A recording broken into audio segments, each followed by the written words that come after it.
Bonjour, bonsoir, la Guinée-Conakry, l'université Mahatma Gandhi. Il y a beaucoup d'amis qui m'appellent, qui me téléphonent, qui me demandent de faire une vidéo pour expliquer comment tourne notre algorithme de répartition des nombres premiers. Organisation des nombres premiers.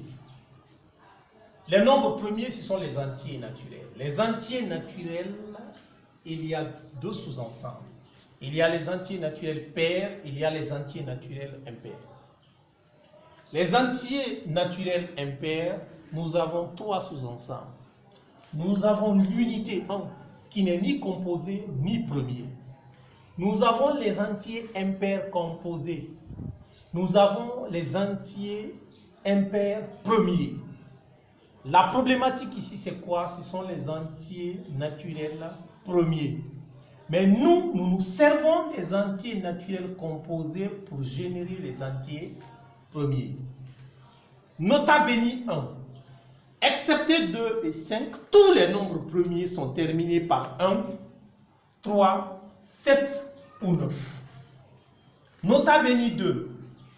Considérons les nombres impairs composés terminés par 1, 3, 7 ou 9.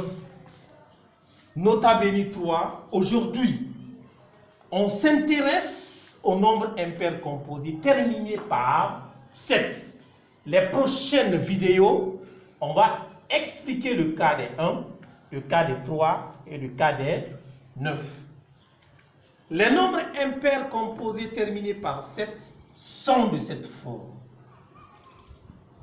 S'ils sont composés, ils sont soit comme ça ou comme ça. Il n'y a que les deux cas là.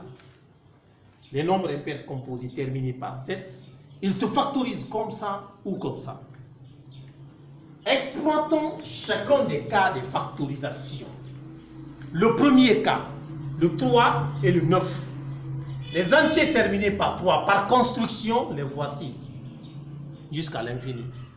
Les entiers terminés par 9, par construction, les voici jusqu'à l'infini. La même chose ici, les entiers terminés par 7, par construction, c'est comme ça. Les entiers terminés par 11, par construction, c'est comme ça. Sans oublier que ces deux-là, ce sont les seules formes de factorisation des nombres impairs composés terminés par 7.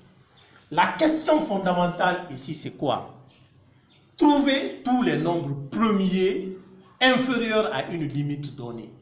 Ici, nous choisissons par exemple 250. On dit de trouver tous les nombres premiers inférieurs à 250. La méthode est simple. J'ai le tableau qui organise les nombres impairs composés terminés par 7. Ce sont ces deux tableaux. Qu'est-ce que je fais? Je prends les éléments de la première colonne, je les multiplie par chaque élément de la deuxième colonne. Aucune multiplication ne doit excéder 250.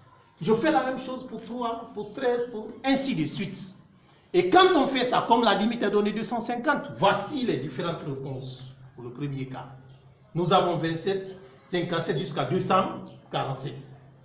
Nous faisons la même chose pour le deuxième tableau aussi. Nous faisons les multiplications des éléments de la première colonne par chaque élément de la deuxième colonne. Aucune multiplication ne doit excéder 250. Et voici les réponses obtenues. Nous avons deux familles de réponses. La première famille, c'est pour les 3, 9. Et la deuxième famille, les 7 et les 11. Nous essayons d'ordonner, de mettre ensemble ces deux familles de réponses du nombre impair composé terminé par 7. Quand nous les mettons ensemble, nous les ordonnons, voici ce qui est là. Les nombres impairs composés terminés par 7 inférieurs à 250. C'est de 27 jusqu'à 247. À partir d'ici, la chose devient intéressante. C'est de ces nombres impairs composés que nous allons déduire les nombres premiers. Le premier, c'est quoi? C'est 27. Entre 27, après 57, 77, ainsi de suite. Comment déduire ici les nombres premiers? Entre 27 et 57, qu'est-ce qui manque? Quand on quitte à 27, on vient à 37. Après 37, c'est quoi? C'est 47.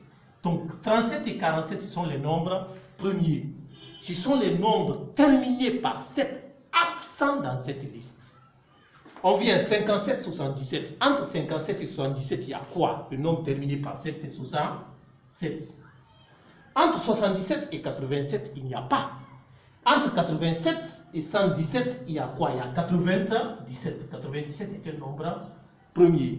Entre 117 et 147, nous avons quoi? Nous avons 127 et quoi? Et 137.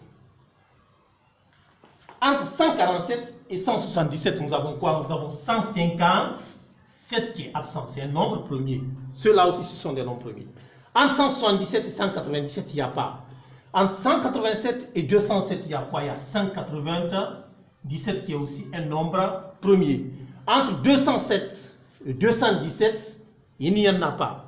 Entre 217 et 237, nous avons 227 qui est aussi un nombre premier.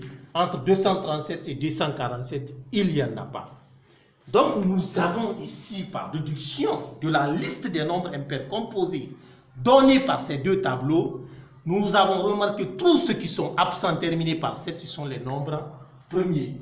Et voilà, ce sont eux qui sont listés ici comme ça. Les nombres premiers, inférieurs à 150, terminés par 7. Et inférieurs à 250, j'allais dire, terminés par 7.